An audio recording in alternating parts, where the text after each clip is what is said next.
আপনি কি করে গেলেন? আমার পুলিশ বাহিনীকে দ্বিধা বিভক্ত করে গেলেন।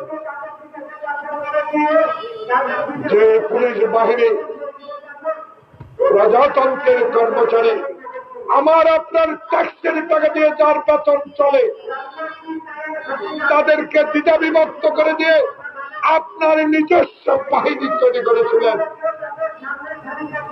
আজও কেন চিন্তায় হয়? আজও কেন সচিবালয়ে আগুন লাগে? আজও কেন আসিয়া দর্শিত হয়? তার কারণ প্রফেসর ডক্টর মোহাম্মদ ইউনূস, আমার বন্ধুবর জাহাঙ্গীর সাহেব,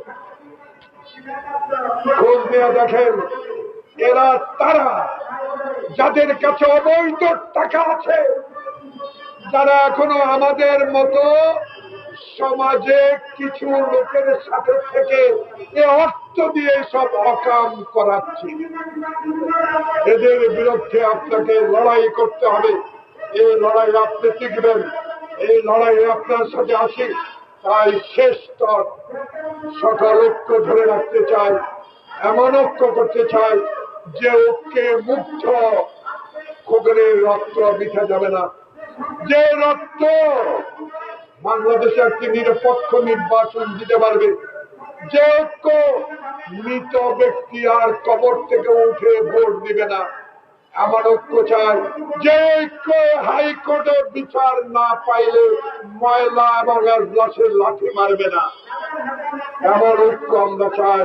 এই ঐক্যের মধ্য দিয়ে বাংলাদেশের ডক্টর ইউনূস একটি নির্বাচন দিয়ে দেন। কারণ আপনি আর পাচ্ছেন বলে আমি না, জনগণ বলা শুরু করেছে, ষড়যন্ত্র শুরু হয়েছে। এই ষড়যন্ত্র রুখতে হলে প্রয়োজন নির্বাচন। সেই নির্বাচনের ব্যবস্থা করুন। সবাইকে ধন্যবাদ। আসসালামু আলাইকুম।